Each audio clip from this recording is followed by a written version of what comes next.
చాలామంది స్టూడెంట్స్ ముఖ్యంగా ఈ AP diploma C23 first year students అడుగుతా ఉన్న ఒక డౌట్. ఈ M1 సబ్జెక్ట్ ఏదైతే ఉందో మ్యాథమెటిక్స్ది సార్ ఇలా మేము రిలేటెడ్గా రాసి వచ్చాము అని కొంతమంది, సార్ ఇలా అన్ని స్టెప్స్ రాసాము రిజల్ట్ తప్పు అయింది ఆన్సరు అని కొంతమంది, సార్ చేసాం కానీ ఆన్సర్ మాత్రం తప్పైంది మిగతా స్టెప్స్ వీటికి, సో వీటన్నిటికీ మార్కులు వేస్తారా, అసలు పేపర్ వాల్యుయేషన్ M1 అనేది ఎలా జరిగిందని చెప్పేసి వీళ్ళు అడుగుతూ ఉన్నారు. సో దాని గురించి చెప్పదలిచాను. ముందుగా అయితే ఇంతవరకు ఈ ఛానల్ సబ్స్క్రైబ్ చేసుకున్న వాళ్ళు ఎవరైనా ఉంటే సబ్స్క్రైబ్ చేసుకొని వీడియోని లైక్ చేసి షేర్ చేయండి. మీకు ఏమైనా డౌట్స్ ఉన్నట్టయితే కాల్ మీ 4 ద్వారా కాల్ చేయండి. తెలుగు ఇంజనీరింగ్ ఎడ్యుకేషన్ టెలిగ్రామ్ ఛానల్లో జాయిన్ అవ్వండి. మీ ఏపీటీజీ టెలిగ్రామ్ ఛానల్లో కూడా జాయిన్ అవ్వండి. ఇక టాపిక్లో వెళితే ఏంట్రా బాబు అంటే, మీరు మ్యాథ్స్ సబ్జెక్ట్ వచ్చేసరికి ఏంటంటే డిప్లొమాలో అసలు అన్నిటికంటే స్ట్రిక్ట్గా జరిగే పేపర్ వాల్యుయేషన్ ఏదన్నా ఉందిరా అంటే మ్యాథ్స్ సబ్జెక్ట్ M1 సబ్జెక్ట్. అందుట్లో ఫస్ట్ ఇయర్లో ఉంటుంది కాబట్టి మీకు బేసిక్స్ డిపార్ట్మెంట్ వాళ్ళు చెప్తారు కాబట్టి అది మీకు తెలుసు కదా. ఇప్పుడు ట్రిపుల్ ఈ ఉంటుంది, ట్రిపుల్ ఈని కోర్ సబ్జెక్ట్ కోర్ గ్రూప్ అంటాం. ఈసీఈ మెకానికల్ ఇవి కూడా కోర్ గ్రూప్స్, సిఎస్సి ఇవి మామూలు నార్మల్. అయితే ఇక్కడ వచ్చేసరికి బేసిక్స్ అనేది ఫస్ట్ ఇయర్ ఫ్యాకల్టీ అంతా కూడా బేసిక్స్ కింద వస్తారు. ఫిజిక్స్, ఇంగ్లీష్, మ్యాథ్స్ ఇలాంటివి చెప్పేవాళ్ళు. అయితే ఈ మ్యాథ్స్ సబ్జెక్ట్ అనేది బేసిక్స్ డిపార్ట్మెంట్ వాళ్ళు చేస్తారు కాబట్టి కొంచెం స్ట్రిక్ట్గానే ఉంటుందని చెప్పేసి అనుకోవాలి. అయితే మ్యాథ్స్ సబ్జెక్ట్ వచ్చేసరికి మీరు థియరీ సబ్జెక్ట్స్ లాగా రిలేటెడ్గా రాస్తానంటే కుదరదు.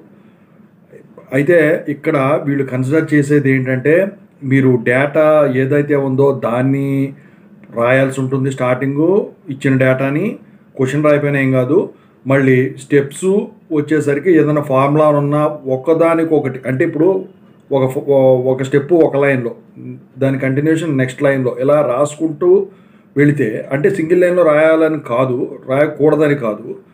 ఇక్కడ ఏంటంటే మీరు ఏది చేసినా కూడా ఒక స్టెప్ నుంచి ఇంకో స్టెప్ తీసుకొచ్చేటప్పుడు నీట్గా దాన్ని ఎక్స్ప్లెయిన్ చేసినట్టు ఉండాలి. అంటే నీకు ఆ ప్రాబ్లం సాల్వ్ చేయటం వచ్చు అని నీకు అనిపించడం కాదు, అక్కడ పేపర్ వాల్యుయేషన్ చేసేవాడికి. ఎందుకంటే మీ ఎగ్జామ్ అనేది ఎందుకు పెడతారు, మీ టెస్టింగ్ స్కిల్ కోసం.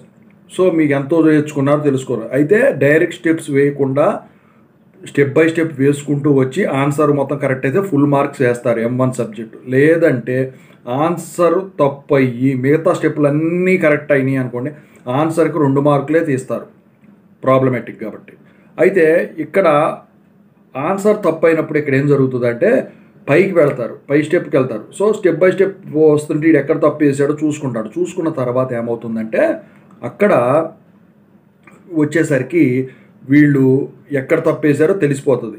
సో అది తప్పేం లేదనుకోండి, క్యాలిక్యులేషన్ ప్రాబ్లం వల్ల చివరిలో ఆన్సర్ తప్పేస్తే దానికి 2 మార్కులు తీసేస్తారు, మిగతా అన్నిటికీ వేసేస్తారు, ప్రాబ్లం ఉండదు.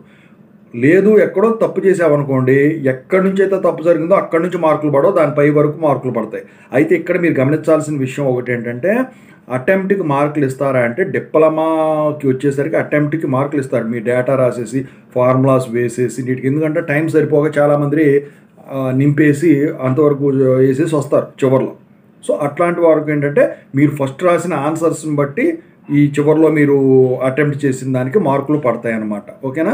సో ఇంత ఉంటుంది. రిలేటెడ్గా రాస్తే మాత్రం పడవు. సో ఈ పద్ధతిలో మీరు రాసినట్టయితే ఫార్ములా వేసి దానికి బాక్స్ కొట్టి ఏమైనా యూనిట్స్ ఉంటే యూనిట్స్ మెన్షన్ చేసి ఇదంతా చూసినట్టయితే వాళ్ళకి ఒక కీ పేపర్ ఉంటుంది. అసలు కీ పేపర్ అంటే ఏంటో కూడా సెపరేట్ వీడియో ఒకటి చేస్తాను మీకు డిప్లొమా దానికి.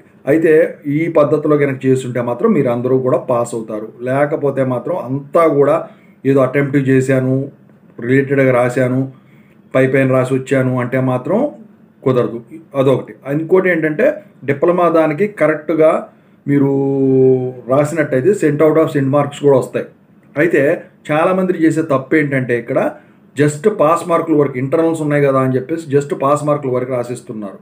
సో అది చేస్తే మాత్రం మీకు 1 మార్కు 2 మార్కుల్లో కూడా పోయేదానికి ఛాన్స్ ఉంది. మీకు పాస్ మార్కులు కావాలి అంటే దానికన్నా ఒక 10 మార్కులు ఎక్కువ రాయండి, అప్పుడే మీకు మార్కులు పడతాయి. సో ఓవరాల్గా అయితే M1 సబ్జెక్ట్ అయితే ఇప్పుడు నేను చెప్పిన పద్ధతిలో రాసిన వాళ్ళందరూ కూడా మ్యాక్సిమం పాస్ అయిపోతారు.